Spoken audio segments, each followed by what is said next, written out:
If you're tired of always having to market and sell your business, maybe your retention, your referrals, and your results just aren't where they need to be. We're actually going to break that down today on today's episode. You need to make sure you have a service roadmap in place, and if you don't, then you're just cheating yourself. What does delivering results truly look like for you, and how do you make sure you highlight that in a structured way to your client, i.e. an assessment or something like that, a reassessment? At a point of getting some results and confirmation, how do you get them to re-sign for something a little bit longer, extend? And then the last piece really comes down to getting some referrals based upon you delivering a high quality service and the results that they're looking for.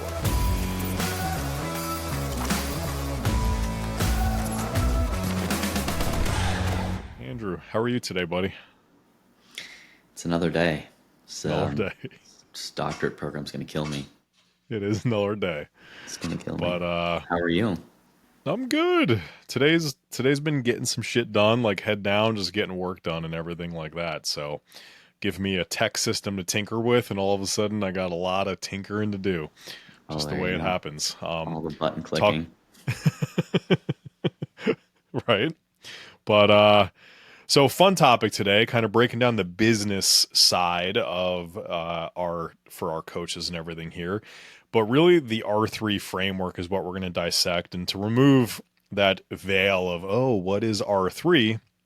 General idea is getting clients results, retention, so keeping them longer, getting them to ascend and buy the next thing, and then ultimately getting them to refer, the three R's that we really like to go down the road with, we build service maps with, and the stuff we like to focus on, because we both have a big belief that if you can deliver results and ultimately get clients to refer, you don't have to put as much pressure on your marketing and sales, which is a common complaint that a lot of coaches in this space have, right? Mm-hmm. So that's Yeah. that's what we're really here to talk about today. But Andrew, top of mind on this, like where does your mind go when we start talking about this marketing and sales versus results, retention, and referrals? Why are you always trying to set me up, bro? Because it's entertaining and fun. I could ask some random question that's You're about completely to off just get topic. me to go off here. Yeah, I mean, and I say this a lot. Good coaching is good business, and especially in the service industry where you and your clients represent the quality of work that you're able to accomplish. And I think that a lot of people that are more, I don't know if money hungry is the appropriate term, but it is what comes to mind when I think about all these clickbaity type situations and brands and businesses that are, promising certain things that they just can't deliver on, or they do and make business decisions that are in opposition to what they say they believe, like a connection based education system that doesn't really care to connect. And in fact, we saw this with a recent development in a very prominent brand in the nutrition education space where they say that, hey, we believe in application and we believe in connection.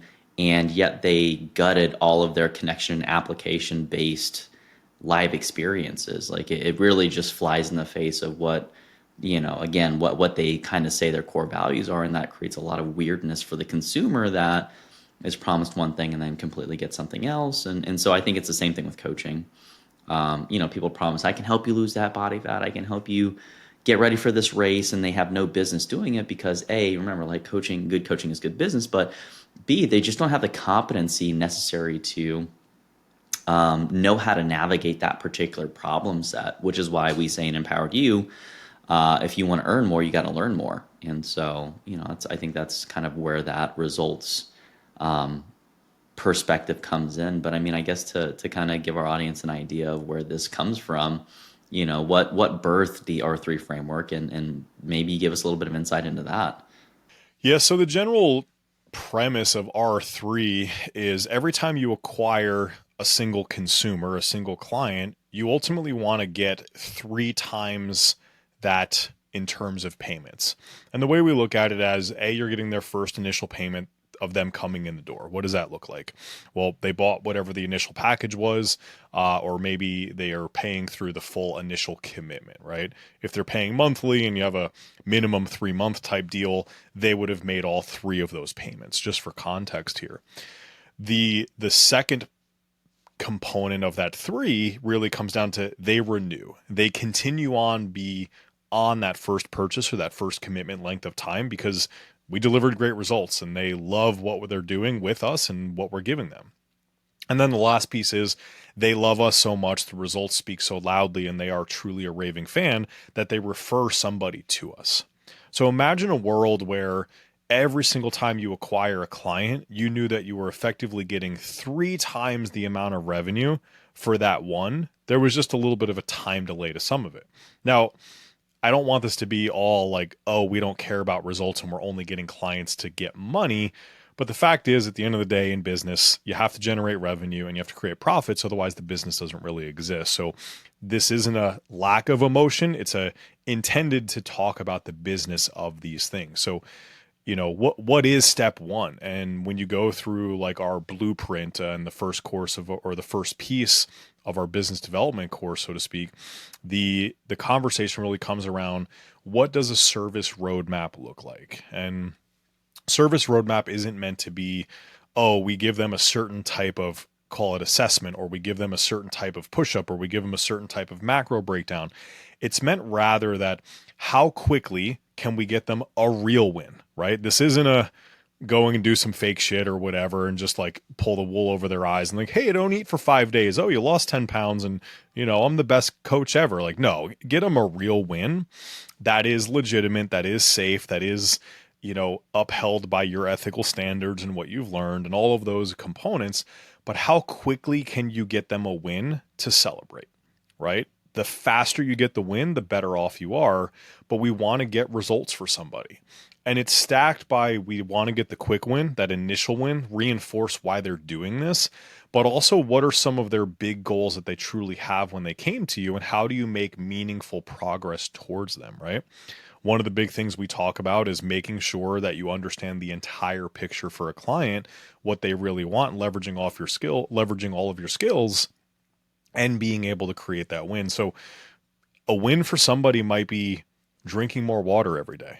A win for somebody might be getting better sleep. A win for somebody might be they didn't they made it to the gym once this week. Whatever their win might be, it's going to be different for everybody.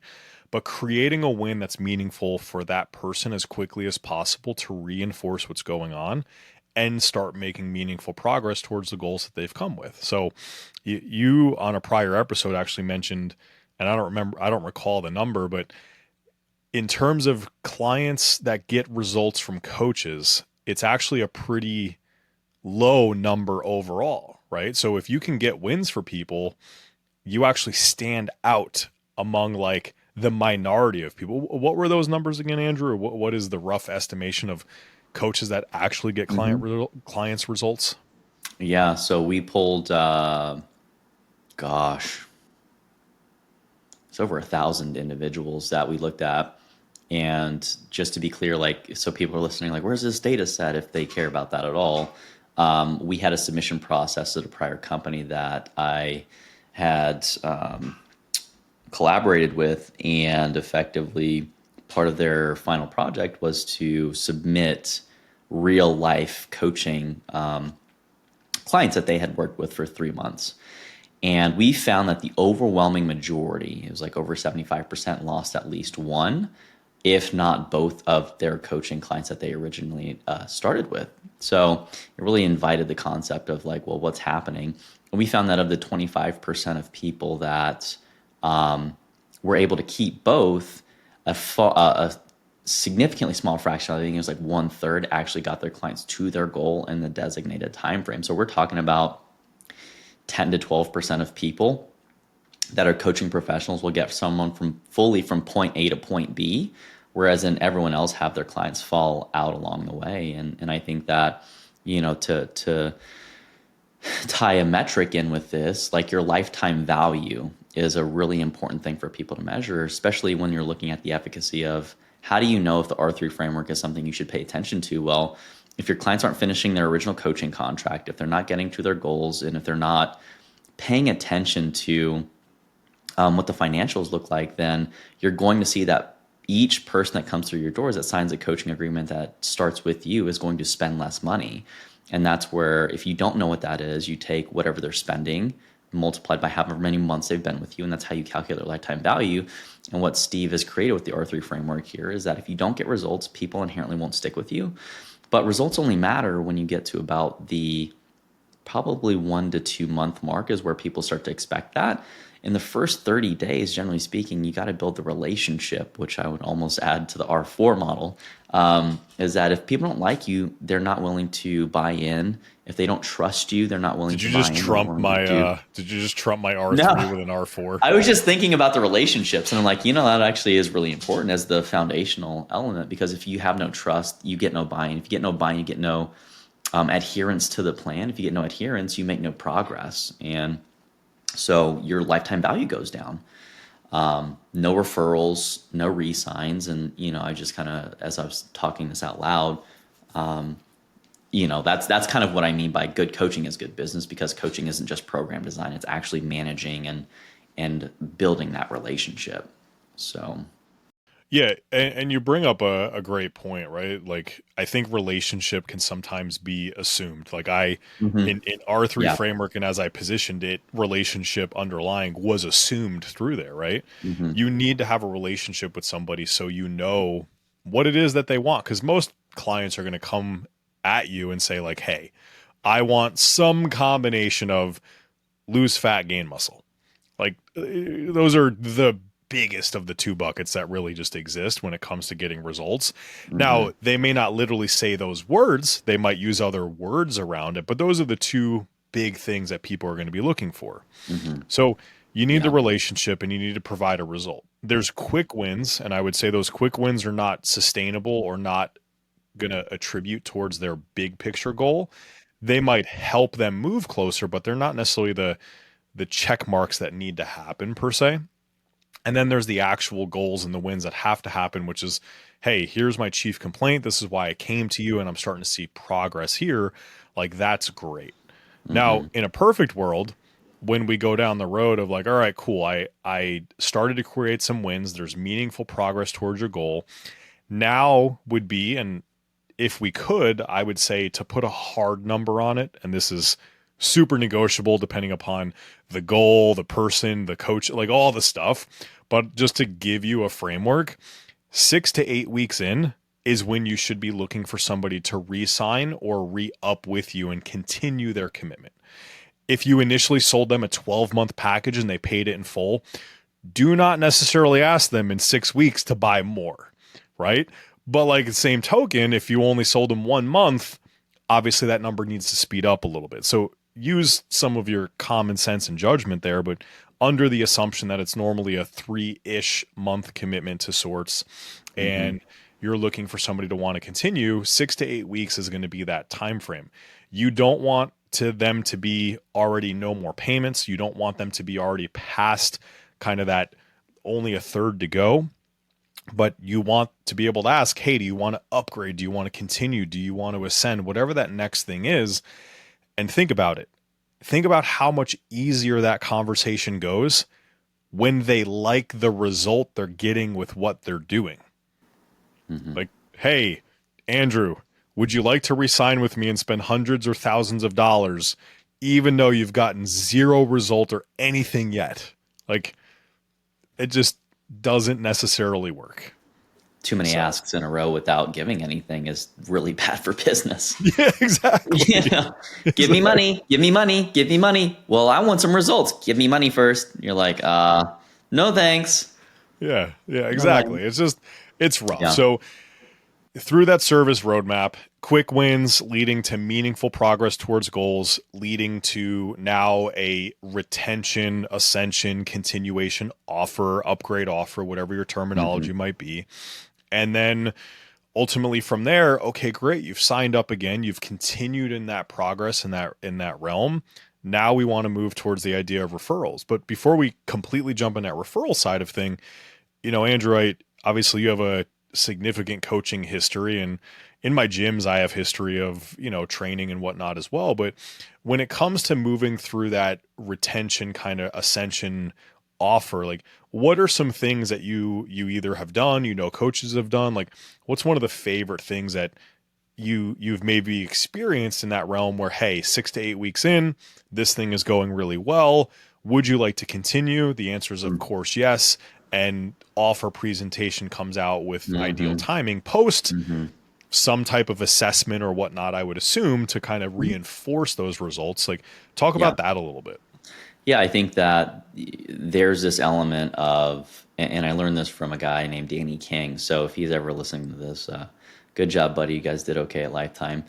But the idea is that, and a kind of tongue in cheek, say, give me money. But the idea is that you're trying to over deliver and create wow in an experience on a micro level. Because again, what we're talking about, generally speaking, today is considered the macro level. Like, what are all the people involved in the business, both client, consumer, company, business owner? Like, what is everyone trying to, suss out?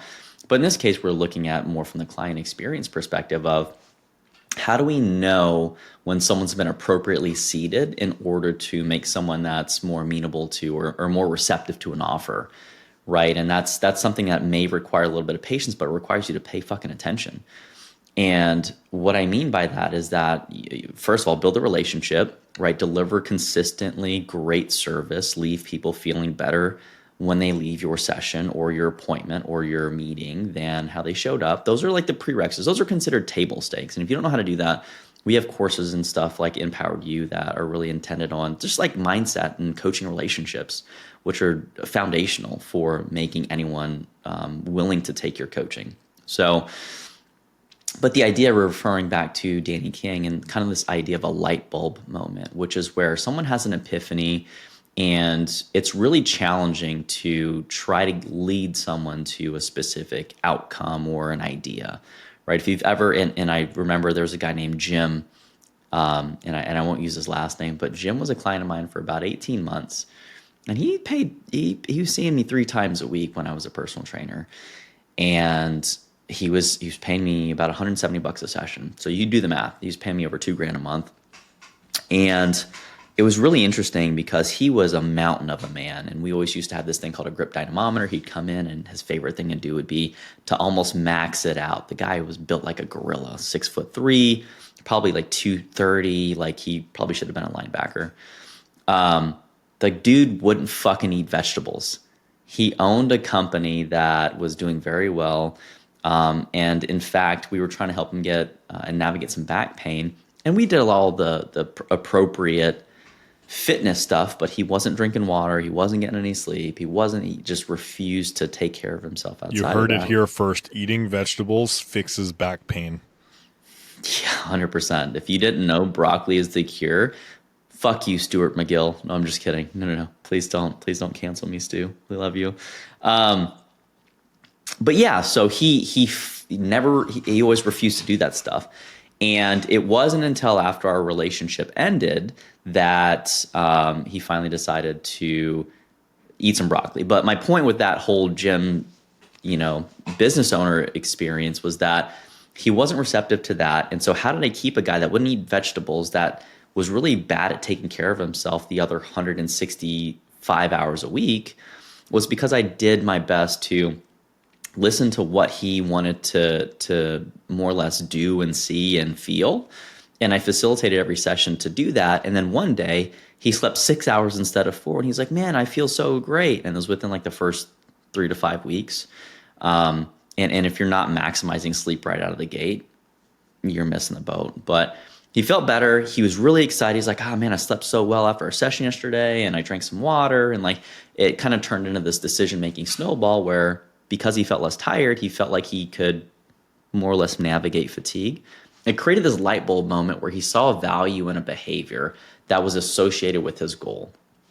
And so what we're always trying to do is create like, what you're doing, what are you getting? What are you doing? What are you getting? What are you doing? What are you getting? That's really the nature of coaching. If you can do that against the backdrop of what do you want, and then what are you going to change on the front and the back end, that really creates a potent coaching system to where now you have meaningful conversations. People see the value, like, oh, wow, I see that drinking water, I haven't felt as shitty this week. And you're like, oh, that's kind of crazy.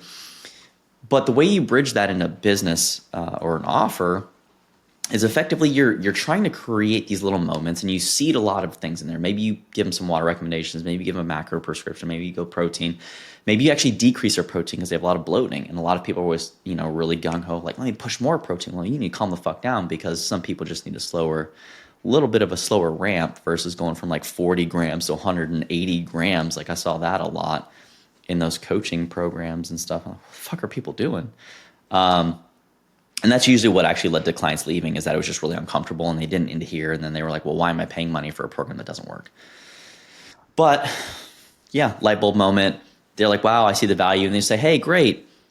I have, we have a month together or whatever. Like, I have this slot slated to open up to someone else on my wait list. Would you like me to hold it for you? And that's basically how I would always have that re-sign conversation of, we'll keep it on EFT or we'll keep it on recurring. And then you just give me a 30-day notice whenever you're ready. And I wasn't a big package person, because I would prefer to see the recurring revenue, because it created a sense of safety. It was almost like setting up your salary. So that's more or less how I bridged light bulb moments into the offer, based upon what the results and the experience they were getting.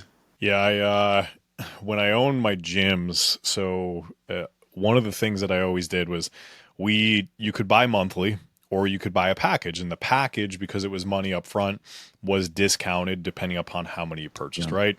Yeah. 3 months, 6 months was cheaper than 3 months worth, a year was cheaper than 6 months was.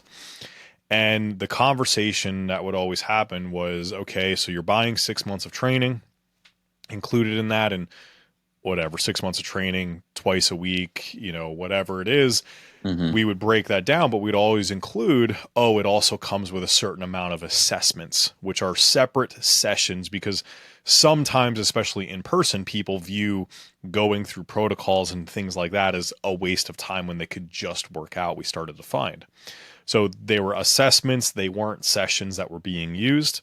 Mm-hmm. And we knew we were using them roughly every 6 weeks, depending upon their travel schedule.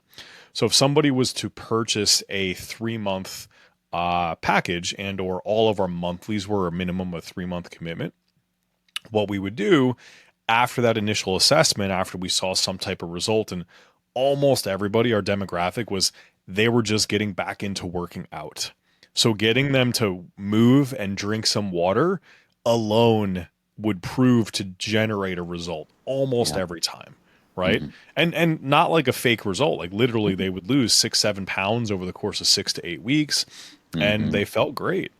Well, what we would do is say, hey, when we initially sat down, you chose the 3 month option, which was fantastic, and we're excited and look at these great results we've gotten in just 6 weeks. What we like to do is, if you'd like to upgrade to one of the other options, we'll honor just the price difference. So effectively, oh hey, 3 months was 3,000, but 6 months was 5,000. Well, hey, just an extra $2,000 will Mm-hmm. get you 3 more months Mm-hmm. instead of rebuying the original $3,000 or $1,000 per month. There's a Mm-hmm. lot of ways to say the math, and oh, you're saving this much, it's a third cheaper, or you're saving 1,000. There's all those things you can throw Yeah. out there. But in that moment of, we got results, would you like to extend? I will honor what I presented to you in the beginning, so I look like a Mm-hmm. rock star of giving you a discount. And Mm-hmm. we had over a 50% success rate of people wanting to continue and Mm-hmm. buying the next larger package right then and there. And it was one of the things where, just time it well and have the appropriate conversation with the right offer. For us, we weren't really discounting, because it was, you could have bought this up front. Just in that smaller transaction, it looks smaller, but over the big picture, it leveraged out to be the same as if they Mm-hmm. purchased up front. So that was Yeah. one way we would always do that too with packages. And then with monthlies, conversely, we would say, hey, if you want to make it a 6 month commitment, we'll actually give you a 10% discount off the monthly rate instead of just your 30%, or instead of just your 3 month commitment. We can go down that road after 6 weeks. And a lot of people would also opt to go ahead and do that. Sure, I'll save 10%. That's great. And they'd save 90-ish something dollars per month on that recurring transaction by committing now to 6 months. Mm-hmm. So, and that was a service roadmap. Like, it was just baked in. It's what we were going to do to everybody. Yeah. And if people weren't getting results, which some people didn't, we would still have that conversation with them. And in the nicest way possible, a majority of the time why people weren't getting results is they just really weren't attempting to do any of the work. Because you can come see a personal trainer for an hour and a half, 2 hours a week. There's a lot of other hours a week, 165, 166, that those matter. They add Mm-hmm. up. So, Mm-hmm. but so Oh, anyways, those 100%. were some great kind of retention ascension ways to get people in. And then moving on to that step three of R3 here. So the referral side of things, it really comes down to you have to have the relationship. They have to believe in your ability to provide a result enough. And there's also a piece of like, they need to not be ashamed around the fact that they're going to see you in order to refer you. And that's one of the big things that you have to make sure you work through. A lot of people kind of like, I like to keep my coach a secret type mentality. Mm-hmm. There are also a lot of people that love to tell the world they have a coach. You know, like, how do you know somebody does CrossFit? They'll tell you. How do you know somebody's a vegan? They'll tell you. Things like that, They right? look like shit. I'm just but kidding. I'm just kidding. Plant-based people, I love you. There's a place for but it for sure. but as we go through it, the what we would then stack in, we got them some results, we got them some quick wins. We then were able to get them retained by getting them to buy the next thing. If they did all of those things, it was very logical to say that they like what they're getting from you. So their very next session in, we would then present them with an offer and ask, hey, do you have anybody that you know that could use our help? We're always looking to expand our impact on the community, the whatever, if you're online, obviously it's going to be on your network or whatever it might be. And in exchange, what I love to do, because frankly, at the end of the day, it's always nice to be able to bring people in that I know are friends of great clients. I'm making you feel good about yourself. I give you three, and at the time it was always 3 sessions. I give you a free month of coaching, whatever. But I also will give that person that comes in an extra month for free, an extra few sessions for free, an extra thing for free as well, just because they know you. And it's your ability to give somebody a little bit of a gift, kind of, right? So, hey, help me. I like this. You're awesome. I want more awesome people. Oh, you can also give them a present type mentality. And Mm-hmm. here's the thing. I promise I'm not going to go and spam them or anything like that. Give me their name, email, and phone number, et cetera, et cetera. But that all said, I'm going to actually send you the thing to go ahead and give to them. And if Mm-hmm. I don't hear back from them after a Mm-hmm. couple of days, then I'll reach out just to make sure that they got it. Mm-hmm. And that's Mm-hmm. how I would usually set that conversation up. And time again, here's a person or two, and yeah, go ahead and reach out. And less than half the time they would actively reach out to go have the conversation. But I already preemptively gave myself permission to reach out to them when I didn't hear from them in a few days. So after 2, 3 days, hey Andrew, it's Steve over at just wanted to reach out. Your buddy whatever reached out and said that you might love what we're doing here. We've been able to do this. Let's chat and just go down that road. And oftentimes, I would say about 50% of the time that the conversion there was definitely a little bit lower because not everybody's ready to go commit. But we would say about 50% of the time, people would actually come in and buy some packages, buy some Mm-hmm. sessions, and start going down their training route. So, in Mm-hmm. terms of your stories on that referral side of things, Andrew, like what does that look like for you? It was actually in my later times, it was actually a little bit more challenging when I went online and when I worked with a lot of, executives basically, because it was one of those where they didn't want to share that they were getting help. And, it kind of came with the population. So I definitely had to be a lot more mindful of how I would ask for that stuff. And it turned into more of an anonymous social proof for me. But prior to then, when I was in, and that was on the online space specifically, but when I was having to solicit, and it would just happen though, you would occasionally get people that would just have this thing. And ultimately I was always trying to, and just for clarification to everybody listening, like I would try to get rid of my clients as fast as possible. which is why I charged more up front. So that way they would pay more attention and ultimately they would value the service delivery exchange significantly more. And they were more willing to do the things that they had to do.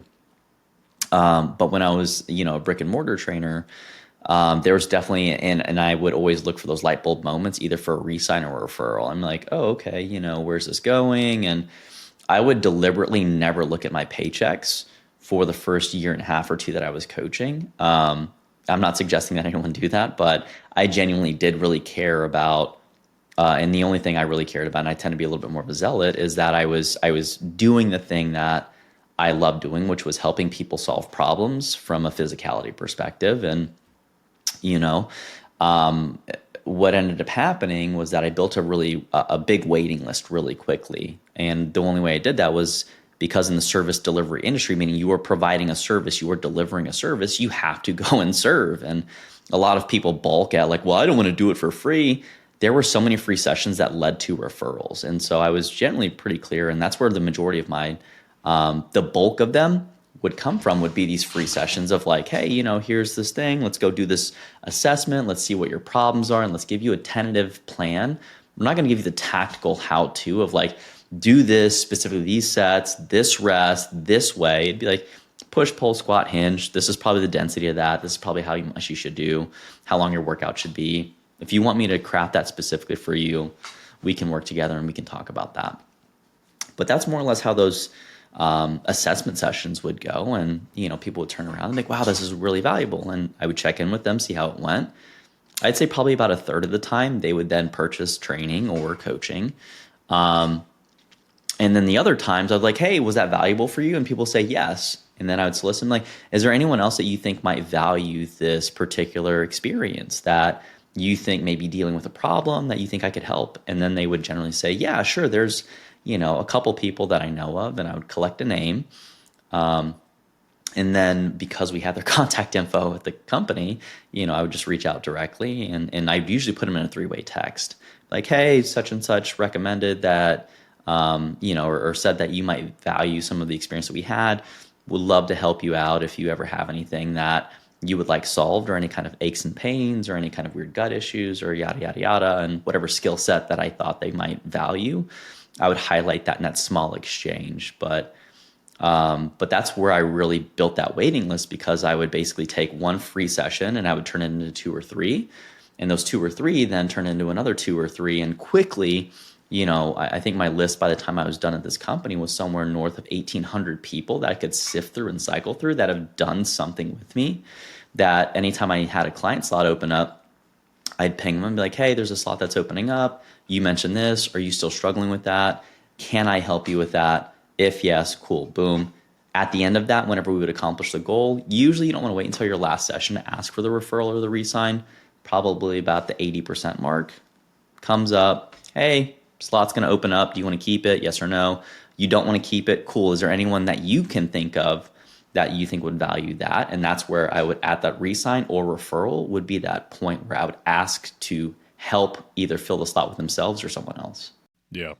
No, that makes sense. And like keeping it at that 80% mark where, hey, I know that this is still full for the next 20% of time, but I got to fill it after that. Like, make your problem their problem for a moment. Oh, Anybody else that I 100%. can squeeze in there, I think is Yeah. fantastic. So, Yeah. but Get that relationship.